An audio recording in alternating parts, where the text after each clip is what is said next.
All right. Cheers and salutations. Welcome, one and all, to Americans Learn. My name is Kit. Please be sure to like, comment, share, and subscribe, and hit that ring bell notification. That way, all of you beautiful people, you beautiful people, are made aware we upload new content. You guessed it, upon our YouTube channel. And today, we have ourselves a fun video to check out. It is from none other than the Fat Electrician. It is from, or the video and title in question is called The Ghost of Bataan, Arthur Wermuth. A one-man army with 116 kills. Jesus, Mary and Joseph. Goodness gracious, Cretaceous, who is this Ghost of Bataan? So, first and foremost, folks, look, do me a favor. Please, you hip, cool cats, you beautiful, lovely, outstanding, beautiful people. Please be sure to support the original content creator. It's the right thing to do. It's the one thing to do, you hip, cool cats. And we here at Americans Learn always say, check out the original video in the description box below. Do it. Follow them on all their social media. It's the right thing to do. It's the one thing to do. And I expect my audience to do the right thing and support the original content creator, because that's the right thing to do. That's what our new my official tag team partner would say to you too. Support the original content creator. It's what a true Roman would do. But anyways, let's go ahead and get ready to play this video and check it out. And also be sure to like, comment, share, and subscribe to us, too. It's the right thing to do. Come on, get to it. Get to it. I mean, come on. It's awesome. But now let's play this video in a 3, a 2, and an uno. Let's go ahead and play it and find out what is going on. If you were to ask me to name one person off the top of my head that should have been awarded the Medal of Honor but wasn't, it would be a toss-up between Jake McNasty McNeese and this guy. Today we're talking about the one-man army, Arthur Wermuth, or as the Imperial Japanese Army referred to him, the Ghost of Bataan. Ooh. This video is brought to you by Operation Good Boy. It's an online subscription service that every month. Hey, yo, there's a doggo. Good dog. Month we'll send you and your dog a care package. This month, me and Mushu got a first aid kit for when we go on walks, a water bottle for when we go on walks, some dog poop picker-upper bags, some daily supplements for him, and a couple bags of his favorite treats, TREs, treats ready to eat. Right, Mushu? Yes, there you go. Yes! Eat. Right, Mushu? Good, right? Handshake, boom. Yes, perfect. Good job. Good dog. Give him one more. Give him one more. No. Hey, look. Last thing I'm going to do is tell an owner what to do with their doggo, but seriously. One more treat. See? Mushu approves. If you're not really into online subscription boxes, you can also buy the treats, the supplements, or the gear individually over at OperationGoodBoy.com. And regardless of what you get, you're going to get 15% off when you use the discount code QUACK15. That's a happy doggo. Look at the tail wag. So go check him out. Thanks. Let's get back to the video. All right, important background info. December 7th, 1941, Japan attacks America at Pearl Harbor. Okay, everybody knows what Pearl Harbor is, but what most people don't realize is that while Japan was attacking America, they were also simultaneously launching attacks on pretty much every other nation and island in the Pacific. Hong Kong, Wake Island, Guam, Malaya, Singapore, Thailand, all of these nations and islands would fall to the Japanese within 3 months. All of them except for one.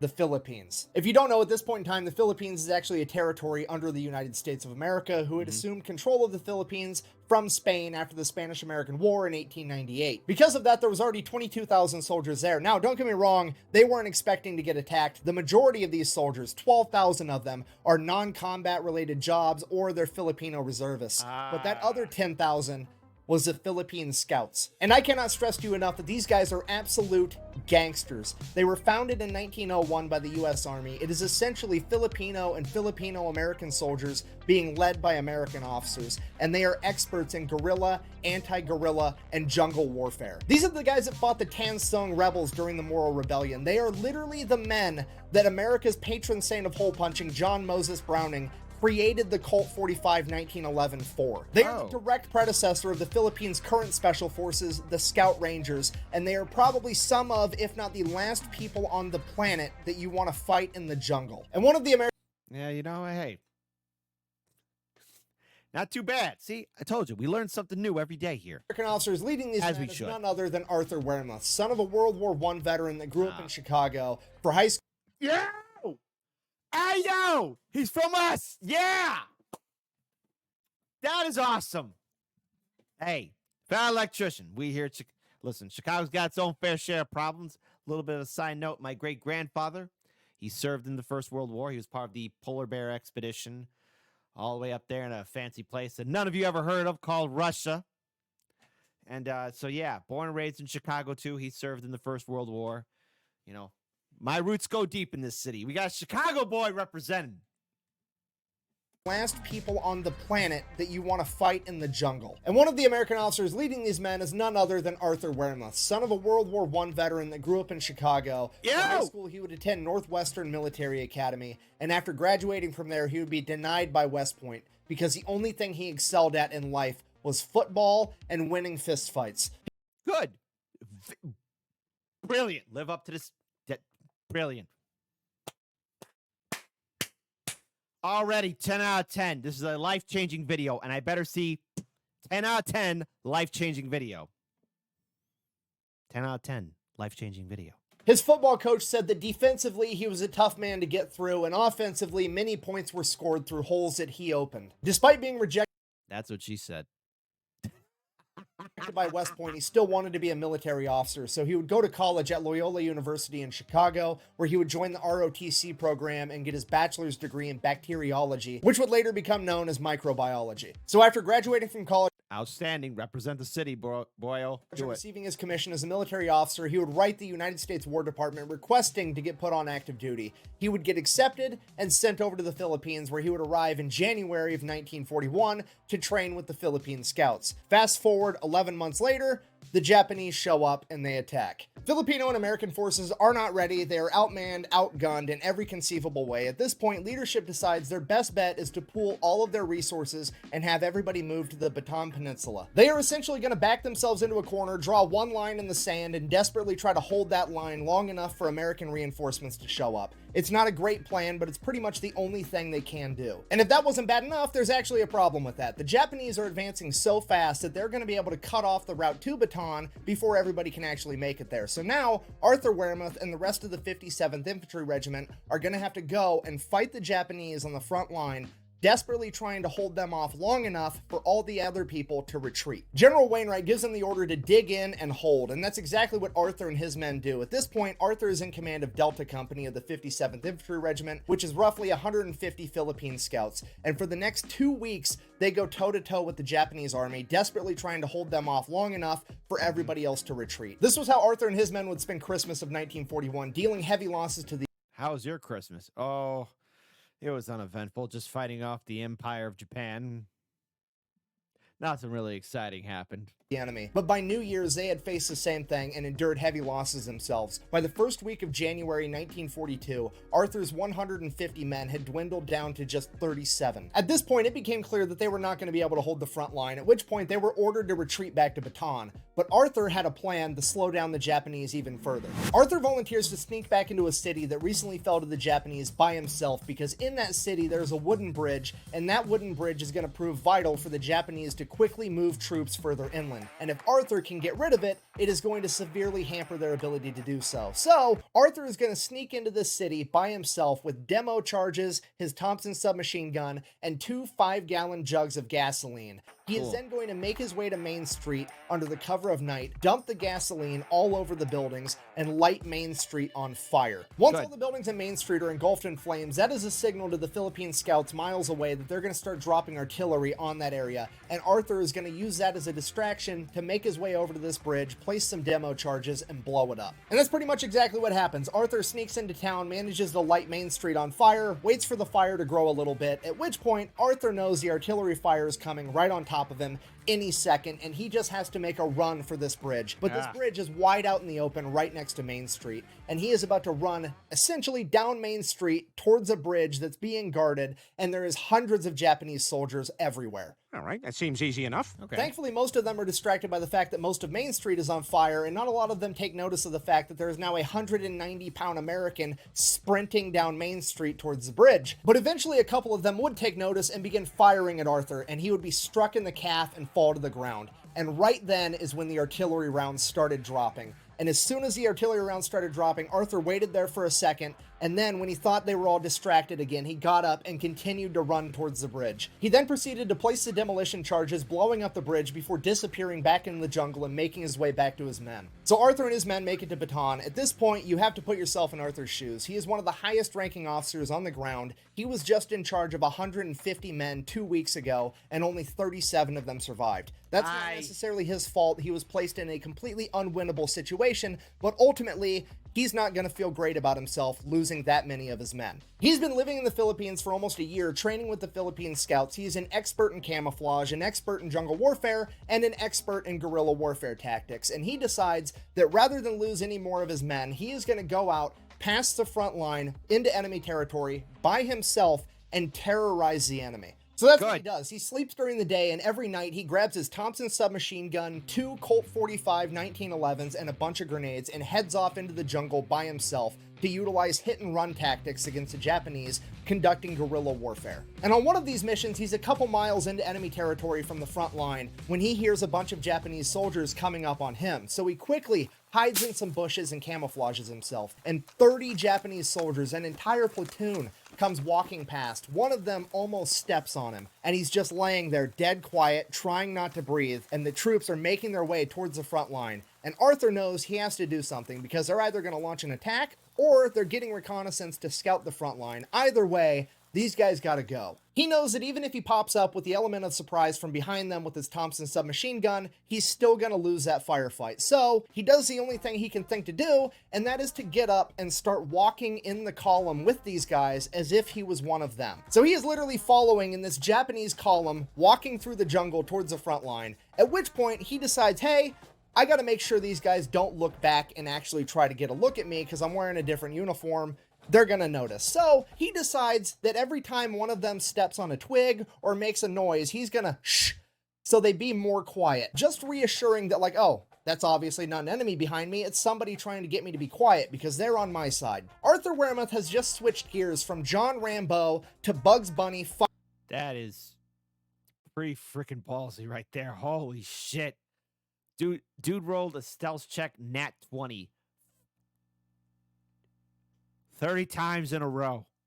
Fucking with Elmer Fudd. And he follows these guys through the jungle for miles, just shushing them the entire way. And then when they finally get up to the front line, Arthur knows that he has to do something. He has to alert his guys that they're about to attack. So he does the only thing he could think to do. He quietly pulls the pin from one of his grenades and then acts like he tripped on something, stumbling to the man in front of him, grabbing a hold of him for balance. And when he grabs a hold of him, he hands the grenade to him right in the guy's chest. That guy obviously grabs it, and Arthur runs off into the jungle. The Japanese soldier's like, wait, what? Oh God. Boom, he blows up. Then Arthur turns around with his Thompson and opens fire on the rest of them. This obviously alerts his men, and they start opening fire too. They completely wipe out this Japanese platoon. After this and other events like it, the Japanese start to fear Arthur, referring to him as the Ghost of Bataan, while the American forces are referring to him as the one-man army. At this point, he gets his notoriety, and other experienced Filipino scouts start volunteering to go out with him, but he doesn't want to lose any more men, so he keeps refusing, and he keeps refusing.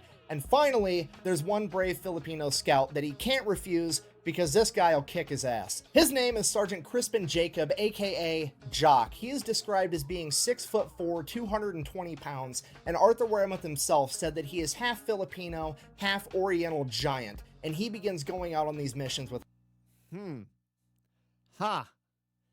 You know, there's another channel that we've checked out here too where it talks about the supernatural. It's narrated by a Marine, I believe, last I checked, unless I'm getting senile. And there's a story about these giants in the Philippines that terrorized and tortured the Imperial Army of Japan. I don't know if you guys want us to check that out, because that could be just Jock that they're talking about. with Arthur, and time after time, Jock manages to save Captain Wermuth's life. At some point, it becomes apparent that the Japanese are intercepting frontline communications, but here's the thing, these communications aren't done over radio, they can't just be intercepted wirelessly. These are hardwired communications with a physical wire just strung out on the ground. This means that somewhere along that wire, the Japanese have tapped into it physically, and Arthur Wermuth and Jock are sent out at night to investigate. So they're tracing this wire down all night long, just following this wire, and at some point in the darkness, they lose track of it. So they're trying to re-find where the wire wire went. They're looking. Arthur gets his legs tangled up in a vine and he falls down. No big deal. He pulls out his knife, goes to cut the vine. Oh shit, wait, hold on. This is the wire. At which point he looks over to yell at Jock like, hey, I found it. And he looks, and there is a ditch with a Japanese soldier and a bunch of equipment sitting in it, looking at him like he's dumbfounded. Arthur quickly draws his gun as the Japanese soldier draws his, and they have a good old-fashioned quick draw contest, which Arthur wins. Arthur, then quickly making it back to his feet, is then tackled by 2 Japanese soldiers into the ditch,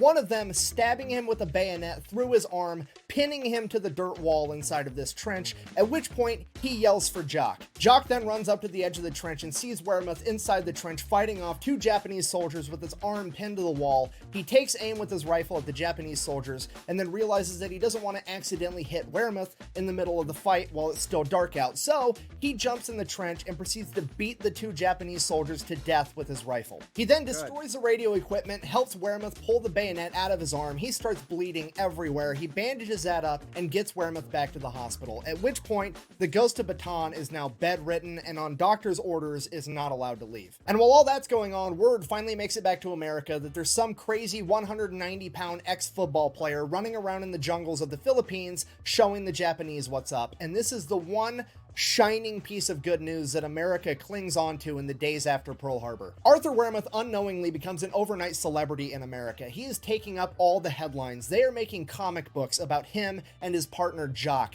He is inside of bubblegum packets telling the story of them finding the tap in the communication line. Arthur Wermuth is now one of the first main characters in World War II fighting for America, and he is That's right. Arthur and Jock, tag team champions of the world.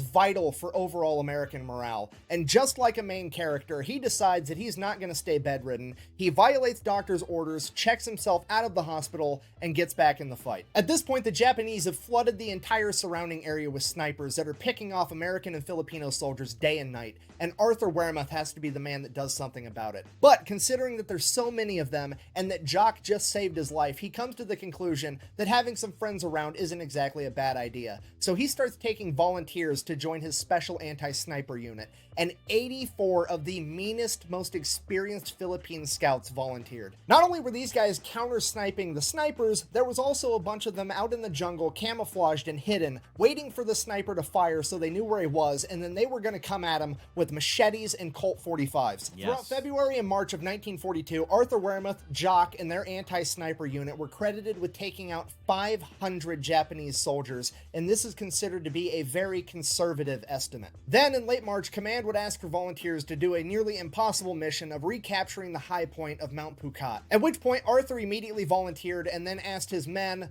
who of them would also like to volunteer, and they all did. Arthur and his men then set off to try to complete this nearly impossible mission. It is a 36-hour hike through enemy territory just to get to the objective. Along that 36-hour hike, they are credited with taking out an additional 65 Japanese soldiers. Then upon reaching Mount Phuket, they would launch an attack, and it would fail. Arthur would lose over half of his men. Having failed to take the high ground at Mount Phuket, Arthur and his surviving men would retreat back to Bataan. Along the way, they would get ambushed by a machine gun position, and Arthur would be struck in the chest with machine gun fire. Arthur would then wake up in a field hospital back at Bataan, where he was informed that the bullet went through his rib into his lung, and he was now battling an infection. I would assume they didn't have antibiotics to give him, because at this point, Bataan was in rough shape. They were down to half rations, and they were running out of every supply imaginable, desperately trying to hold out long enough to get resupplied and reinforced. Arthur would remain in the hospital for 10 days, and every single day that passed, it became more and more apparent that they were losing and Japan was going to win. At this point, Arthur, against doctor's orders, with pus oozing from his chest, still battling an infection, would don his gear and go back out with his men one last time. Arthur and his anti-sniper unit desperately tried to hold the line against the Japanese, but due to sheer overwhelming numbers, they were beaten back over and over again,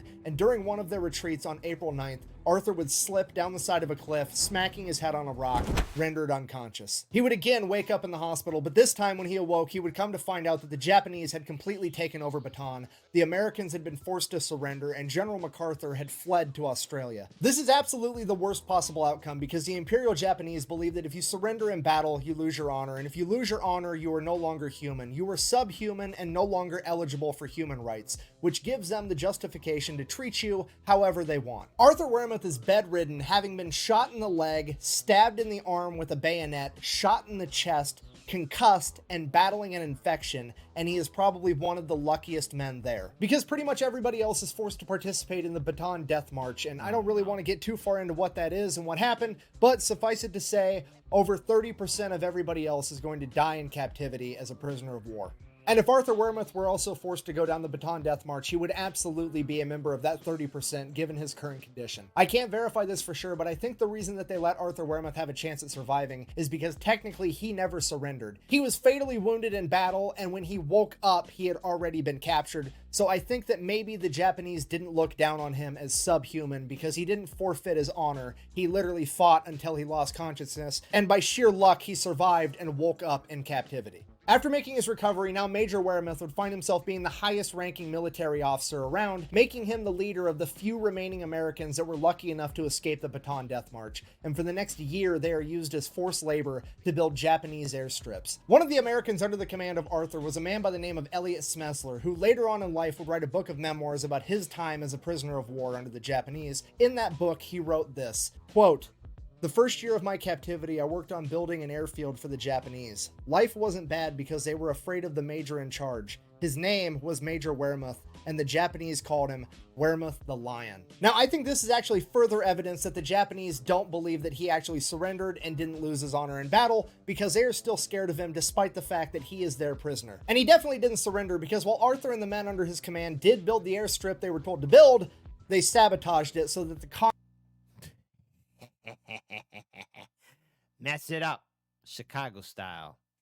concrete would buckle underneath the weight of Japanese heavy bombers, not only damaging the airstrip, but the bombers as well. Yeah, despite being a POW for over a year, Arthur and the men under his command are still finding a way to slow down the Japanese military. Because of this, Arthur and the men under his command are sent to live on a hell ship known as the Oryoku Maru, which, if you don't know, a hell ship is essentially a POW camp on a boat, and they are infamous for their horrific living conditions. The only thing worse than being a starving POW is being a starving POW on a boat with no shade while you're seasick. Then on January 9th, 1945, the USS Hornet, an American aircraft carrier, would mistake the hell ship for a troop transport and bomb it.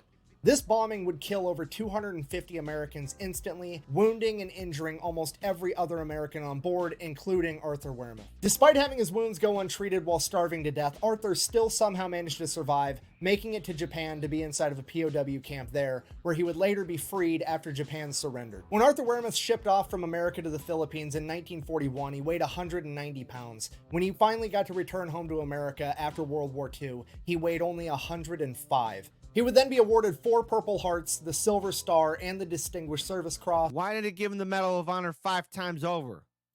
He is credited with 116 kills and will go down in history as the one-man army of Bataan.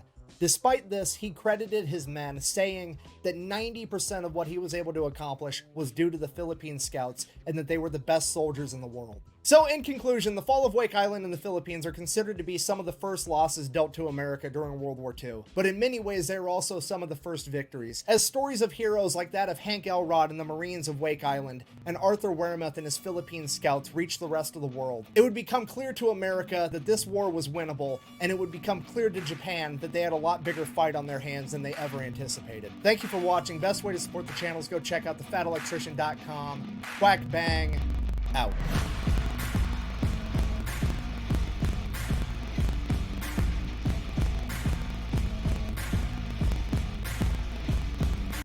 Waiting for an end credit. Guess we don't get one. Whoa! A Chicago boy. I think, look, despite sometimes, because we know that the Fat Electrician did comment on one of our videos, especially about the Marine Corps and stuff about crayons, but whatever, it's fine. But this guy's also a Chicago boy. You know what? Here's what I'm going to do. Fat Electrician, I'm actually going to look up a little bit more about Arthur Wermuth, find out more about his story, what part of Chicago he's from. Let's see, find out what also kind of baseball team he rooted for. I'm a South Side thriller. I'm a North Side killer. Go Sox. There you go. But anyways, wow. This was such an incredible story. And this is why I say to all you lovely, beautiful people, please support the original content creator, okay? Do that for me. But like a true leader, like a true officer, Arthur credits his men for saving the day. He couldn't have done it without them. And hell, the reason why he did what he did is for his men. He lost so many. Only 37 of his company was left alive during the initial days of the invasion of the Philippines. I mean, that's probably going to piss off any company commander, any officer. Holy cow, all my men are dead. No, he did it for them. He didn't do it for himself. He didn't do it for honor or glory. He did it for his men. He did it for his people. And he still kept on fighting. And that's what all of you should keep on doing, no matter how bleak things get, no matter how dark things get. And believe you me, I said this on other videos too. Last year was really rough on me. This year, especially January, was really tough. But you don't ever fucking surrender, even if things get bleak. Because what if, instead of giving up, what if, instead of surrendering, what if you keep on fighting? And that's what you got to do. You got to keep on fighting. You got to get that spirit in you. You got to have that dog in you. You got to have that fire, that soul in you to keep fighting. You know, it's not going to tear up. I got a roommate who's a ninja who likes to cut onions. But you have to fight. If you believe in something, if you care about something, then you got to fight for every inch, every mile. And you never surrender for it.